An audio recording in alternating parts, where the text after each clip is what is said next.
This time on City Bricks, I just finished the Tudor corner. And this is one of my favorite modulars by far. I just love all the angles, and it's a corner build. So what I need to do now is find a spot for it into the city.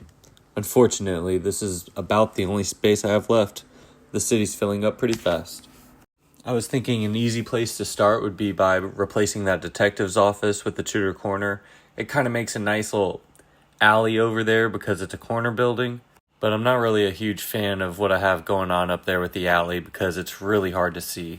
But it's also one of my favorite parts of the city because it's a mock that I made myself. I added a bunch of lights and details, so I'd really like a better opportunity to see it more. So I think I'm going to move this alley down here.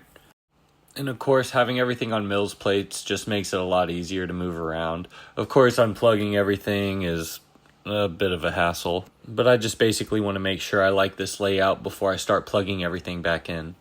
And I also think adding a bit of road up here is going to make it a bit easier for me to display a few more of the speed champions coming out.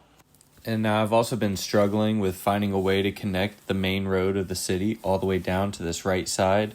So I think by turning it into more of like a downtown alleyway that's kind of neatly put together, maybe I could do a different kind of like walking path instead of a road going throughout it.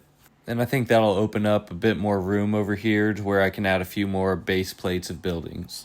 And you might have noticed I haven't even placed the Tudor corner yet because I moved it off screen and completely forgot about it. But I found a really good spot to place a corner building that doesn't currently have one. So I'm going to go ahead and remove this Parisian restaurant and add that to the downtown area I just made. And I think the Tudor corner just looks great right here across from the boutique hotel. I'm just waiting on a light kit so I can get it lit up, but let me know what you think of the placement down below.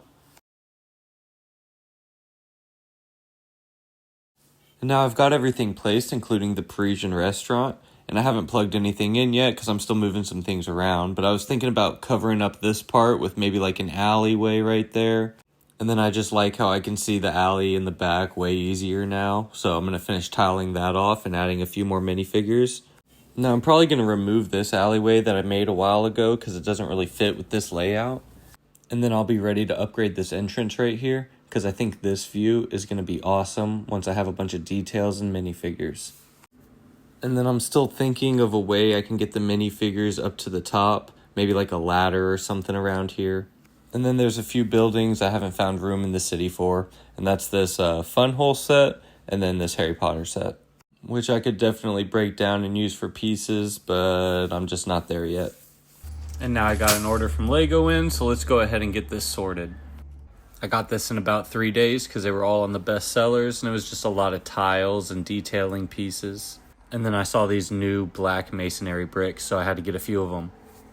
And now it's time to put those tiles to use. Last episode, I worked on covering up the table right here in front of the cinema, and I just ran out of these dark gray tiles. That was actually like the main purpose why I got that pick-a-brick order. But I just think the table looks so good covered up and then when everything's tiled off. And now I'm just adding some detailing pieces so it can add some storytelling to the city.